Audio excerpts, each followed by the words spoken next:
হাসপাতালে শ্লীলতাহানি, ট্রেনি ফার্মাসিস্টের শ্লীলতাহানির অভিযোগ। গাইঘাটার চাঁদপাড়া গ্রামীণ হাসপাতালে অভিযোগ। আরো বিস্তারিত জানাবে অনিরুদ্ধ কীর্তনী, আমাদের প্রতিনিধি রয়েছে। অনিরুদ্ধ, ঠিক কি জানা যাচ্ছে, কি ঘটনা? দেখো জুনেলা, উত্তর চব্বিশ পরগনার গাইঘাটার চাঁদপাড়া গ্রামীণ হাসপাতালে এই অভিযোগ উঠেছে।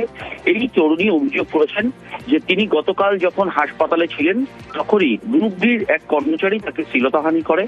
তিনি ফার্মাসিস্টের ট্রেনিং এর জন্য ওই হাসপাতালে গত 3 তারিখে জয়েন করেছিলেন এবং পরবর্তীতে তার ট্রেনিং চলছিল। সেই অবস্থাতেই গতকাল এই ঘটনা ঘটে এবং যে গ্রুপ ডির কর্মচারী তাকে শ্লীলতাহানি করে, পরবর্তীতে তার নামেই গাইঘাটা থানায় তিনি লিখিত অভিযোগ দায়ের করেন। অভিযোগ পাওয়ার পরেই পুলিশ তাকে গ্রেপ্তার করেছে। অভিযুক্তর নাম রতন মালাকার। এই রতন মালাকারের বিরুদ্ধে ব্যবস্থা নেওয়া হোক এই দাবি তুলেছে তরুণী।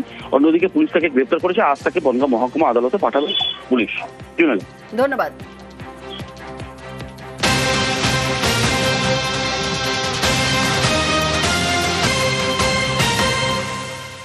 বাঁকুড়ার বিষ্ণুপুরে পথ দুর্ঘটনার 60 নম্বর জাতীয় সড়কে দুর্ঘটনায় মৃত্যু যুবকের। আহত এক বাইকে গাড়ির ধাক্কার নাকি বেপরোয়া গতিজের দেহ উদ্ধার করে খতিয়ে দেখছে পুলিশ। হাসপাতালে ভর্তি জখম আর এক বাইক আরোহী। বাঁকুড়ার বিষ্ণুপুরে পথ দুর্ঘটনা, 60 নম্বর জাতীয় সড়কে দুর্ঘটনায় মৃত্যু যুবকের। আহত এক বাইকে গাড়ির ধাক্কা নাকি বেপরোয়া গতির জের দেহ উদ্ধার করে খতিয়ে দেখছে পুলিশ। হাসপাতালে ভর্তি জখম আর এক বাইক আরোহী।